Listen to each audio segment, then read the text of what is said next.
한국은행이 그동안은 고민을 많이 했던 회사채 매입을 드디어 매입을 하기로 결정을 했습니다. 내용을 살펴봤을 때 우려되는 부분이 있었는데 오늘은 두 번째 이야기를 좀 해볼까 합니다. 두 번째 내용을 시작하기 전에 첫 번째 내용을 간단하게 요약할 필요가 있을 것 같은데 지난번 회사채 매입 발표 때는 구체적인 내용까지는 알 수 없었고 대략적인 윤곽만 알 수 있었습니다. 그래서 그 윤곽을 봤을 때 한 세 가지 정도 궁금증이 있었습니다. 그 첫 번째는 한국은행이 왜 스탠스를 그 변경하였는가에 대한 부분인데 지난 4, 5월까지만 해도 한국은행하고 정부의 의견이 합의가 되지 않았던 부분은 한국은행은 미국처럼 정부가 보증을 해주면 우리가 대출을 해주겠다라는 스탠스였고 정부 입장에서는 그러기에는 지금 세수가 너무 부족하다. 그렇기 때문에 정부가 보증은 할 수 없고 한국은행이 그냥 출자를 해라. 대출을 그냥 해줘라. 라는 것이어서 그 부분이 합의가 안 돼서 한국은행이 계속 고심을 했었는데 이번 5월 말경 한국은행이 이제 갑자기 정부의 뜻대로 진행을 하기로 결정을 했습니다. 그래서 왜 그런가를 생각해 보면 뭐 정확하게 알 수는 없지만 그만큼 지금 현재 상황이 좋지 않다는 것이 아닐까 이런 생각을 해봤고 그렇다면 한국은행이 어떤 부분을 가장 우려하고 있는가 어떤 부분에 대한 신용경색을 가장 우려하고 있을까를 생각을 해봤는데 아무리 생각을 해봐도 증권사에서 2015년부터 급격하게 늘린 이 PF ABCP가 아닐까라는 생각을 했었습니다. 이 증권사의 PF ABCP가 문제가 된 건 증권사가 코로나 초기에 해외 투자했던 기초자산들이 이제 자산 가격이 하락하면서 마진콜이 들어왔었고 그래서 그 마진콜을 감당하기 위해서 추가적으로 자금이 많이 필요했던 상황인데 엎친 데 겹친 격으로 부동산 시장이 급격하게 축소되면서 이 증권사들이 그동안 발행을 주도했던 이 PF ABCP가 문제가 생긴 게 아닐까라는 생각을 했었습니다. 그리고 또 세 번째는 이 부분이 진짜 굉장히 조금 우려스러운 부분이기도 하고 좀 안타까운 부분이기도 한데 이 정부에서 진행하는 모든 정책들은 어떻게 보면 국민 세금으로 이루어지는 건데 이 지금 정부의 입장은 이 회사채 매입 내역을 공개하지 않기로 했습니다. 이 대출 관련 정보는 거래 비밀이라고 공개하지 않기로 했는데 이 부분이 굉장히 안타깝고 미국 연준 같은 경우에는 어떤 회사채를 어떻게 매입을 하는지 매주 엑셀로 정리를 해서 홈페이지에 올리고 있는데 이런 부분을 생각하면 조금 아직 우리나라의 금융은 조금 후진적이지 않은가. 이게 국민들의 알 권리이기 때문에 세금을 어떻게 쓰이는지, 어떤 기업들을 어떻게 도와주는지, 어떤 정책을 펼치는지. 그래서 이런 부분은 조금 아쉬웠습니다. 근데 이게 한국은행에서 공식 보도 자료를 발표를 한 게 아니었기 때문에 첫 번째 글에서는 내용에서는 대략적으로 유추만 해봤고 드디어 이제 한국은행의 공식 보도 자료가 7월 17일에 발표가 됐습니다. 오늘은 그 내용을 좀 다뤄볼까 합니다. 혹시라도 ABCP와 AB 전단체에 대해서 좀 생소한 분들이 계실 수 있어서 제가 생각하는 ABCP와 AB 전단체의 위험성에 대해서 간단하게 먼저 설명을 드리겠습니다. 그러려면 2013년, 2015년 두 번의 금융규제 완화라는 큰 흐름에서 좀 볼 필요가 있는데 2013년에 자본시장과 금융투자업에 관한 법률 시행령이라고 해서 좀 이 CP 부분에 대한 규제를 좀 완화를 해줍니다. 그게 어떤 내용이냐면 만기 1개월짜리는 이자 소득세를 면제해주고 만기 3개월짜리는 증권 신고서 제출 의무를 면제해줬습니다. 그러니까 기업들이 짧게 돈이 필요할 때 좀 활발하게 돈을 빌려라. 그래서 단기 자금 시장을 좀 활성화하기 위해서 굉장히 좋은 취지로 이런 법률이 시행이 됐고 1개월짜리는 이자가 없고요. 그리고 3개월짜리는 기존에 증권 신고서를 제출해야 했지만 이제는 허가를 받지 않고 자유롭게 자금을 융통할 수 있게 되었습니다. 또 2015년에는 사모펀드 활성화 방안이 발표가 되는데 이 부분은 굉장히 사모펀드들에게 굉장히 좀 꿀과 같은 그런 그 규제 완화가 아니었나 합니다. 일단 레버리지 비율 제약이 완화됐습니다. 일단 기존에는 위험한 파생 상품들을 만약에 사모펀드가 투자를 하려고 한다면 이 레버리지를 쓸 수 있는 비율에 제한이 있었는데 그 부분을 대폭 완화를 해줬고 또한 사모펀드를 인가제에서 등록제로 변경을 해줬습니다.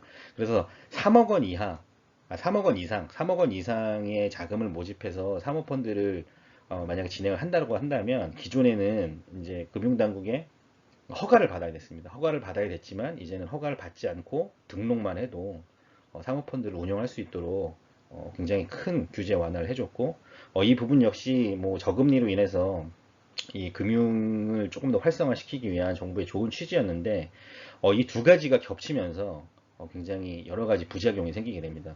뭐 대표적으로는 이때 2016년도 그러니까 규제 완화를 해주고 나서 이 대출 펀드들이 굉장히 활발하게 판매가 되기 시작합니다.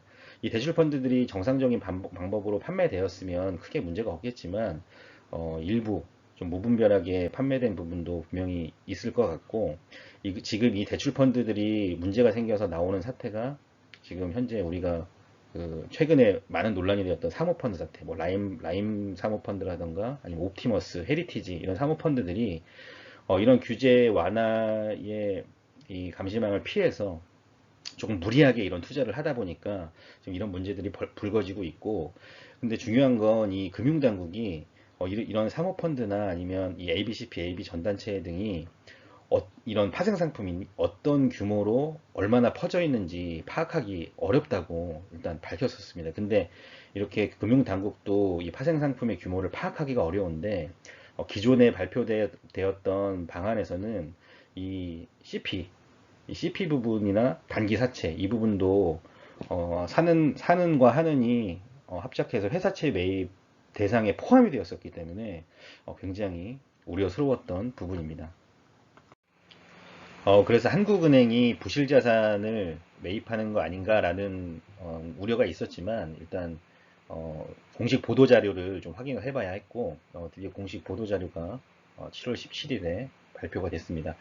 일단 기존에 이 SPV 운영 방식은 기존에 발표됐던 방안이랑 동일합니다. 일단 정부가 1조를 출자를 하고요. 산업은행이 정부에게 받은 1조와 그리고 후순위 대출 1조를 SPV에 출자를 합니다. 그리고 한국은행은 8조를 대출을 해서 총 10조 원, 총 10조 원의 규모로 일단 운용이 되게 됩니다.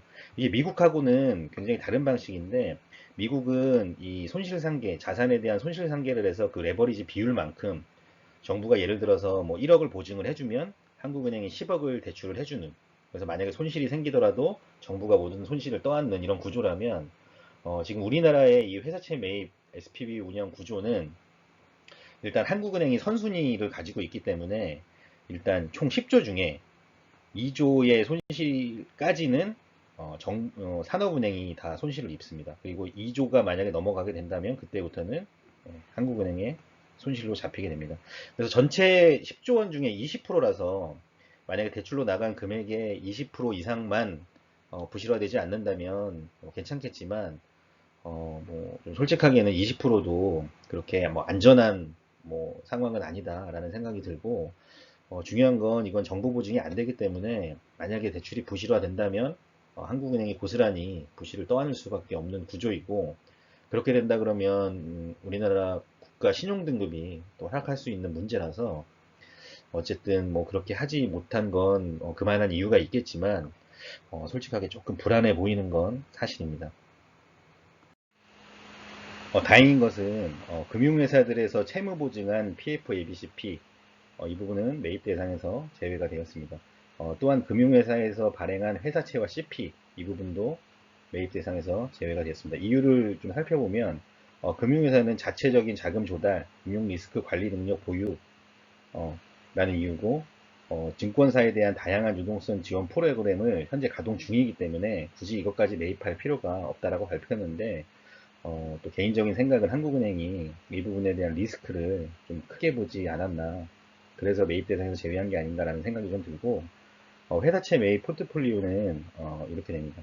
그 회사채 그리고 CP 단기사채를 전부 포함해서 우량채 AA 등급은 30%, 비우량채 A 등급은 55%, 그리고 비우량채인 BBB 등급 이하, 흔히 우리가 말하는 정크 등급이라고 말하는 것은 15%. 그래서 우량채 30%, 비우량채 약 70% 이렇게 해서 약간은 좀 이 저신용 등급 이 회사채들에 좀 집중되어 있는 게 아닌가라는 생각도 들지만 물론 이 부분은 또 한국은행과 산업은행이 잘 처리해 주길 믿어봐야 되겠습니다. 혹시나 부실화될 수 있는 PF, ABCP를 매입 대상에서 제외한 건 되게 다행이라는 생각이지만 반면에 여지를 둔 부분도 분명히 있는 것 같습니다. 금융회사가 채무보증한 PF, ABCP 등은 매입 대상에서 제외하나 또 금융회사에 대해서는 별도의 유동성 지원, 시장 안정 프로그램을 통해서 지원을 하겠다라고 밝혔습니다. 근데 이 부분을 왜 여지라고 생각을 하냐면 이 별도의 프로그램, 뭐 이번 회사채 매입 프로그램도 마찬가지지만 이 해당 프로그램들에서 어떻게 어떤 기업에 얼만큼 자금이 들어가는지 공개를 하고 있지 않기 때문에 사실상 만약에 PF, ABCP를 현재의 SPV가 아닌 별도의 프로그램으로 지원을 한다고 하더라도 사실상 저희가 알 수 있는 부분은 없을 거라는 생각입니다. 매우 아쉬운 부분이고 이렇게 여지를 약간 두었다는 점은 또한 분명히 또 고려를 해야 되지 않나라는 생각입니다. 연준이 회사채 매입을 발표한 직후에 미국 증시가 크게 상승을 했었는데 우리나라도 이 회사채 매입 발표에 따라서 주식시장에 굉장히 큰 영향이 있을 것 같고 다만 좀 체크를 해야 될 부분이 있을 것 같은데 먼저 이자 보상 배율이 100% 이하인 기업은 회사채 매입 대상에서 제외가 됐습니다. 이 이자 보상 배율 100% 이하라는 게 어떤 거냐면 기업이 돈을 벌어서 이자도 내지 못하면 100% 이하가 됩니다. 그렇기 때문에 사실상 이 사양산업군에 속한 기업들 또는 좀비 기업들은 이번 회사채 매입에 수혜를 받지 못할 것으로 보이기 때문에 이 부분을 확실하게 구분을 해서 좀 봐야 될 것 같고 그렇기 때문에 대기업 또는 탄탄한 중소기업들은 굉장히 강력한 수혜를 입지 않을까.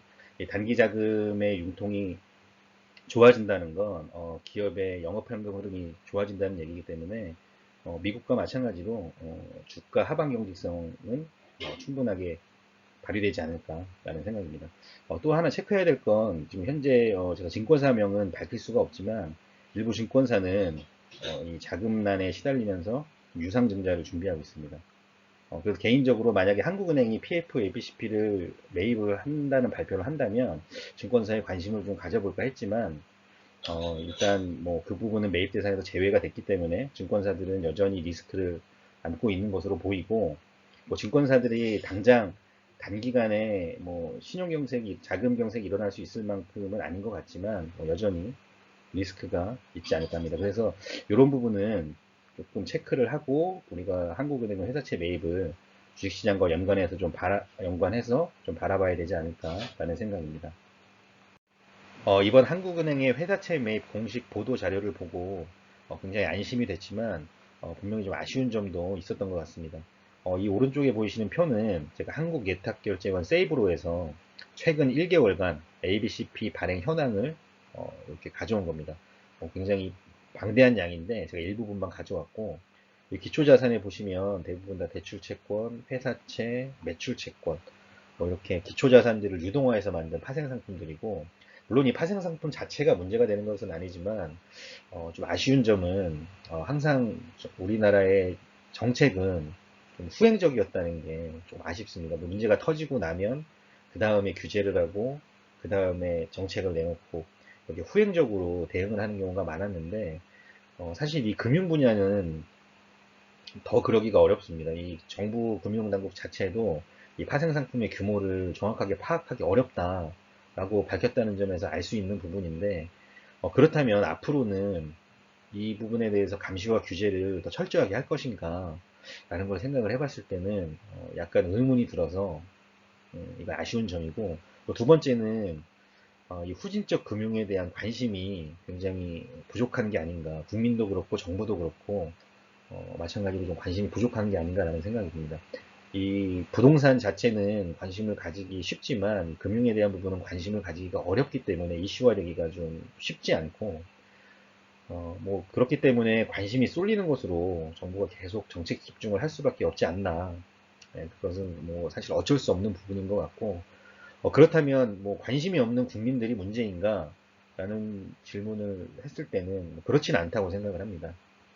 이게 뭐 금융이라는 게 눈에 보이지 않고 어렵기 때문에 당연히 그럴 수밖에 없고 또한 지금 현재가 이 금융시장이 실물 경제를 흔들고 있는 그러니까 화폐가 또는 금융이 훨씬 더 중요해진 시대라는 점이 아마 가장 큰 문제가 아닐까라는 생각을 해봅니다.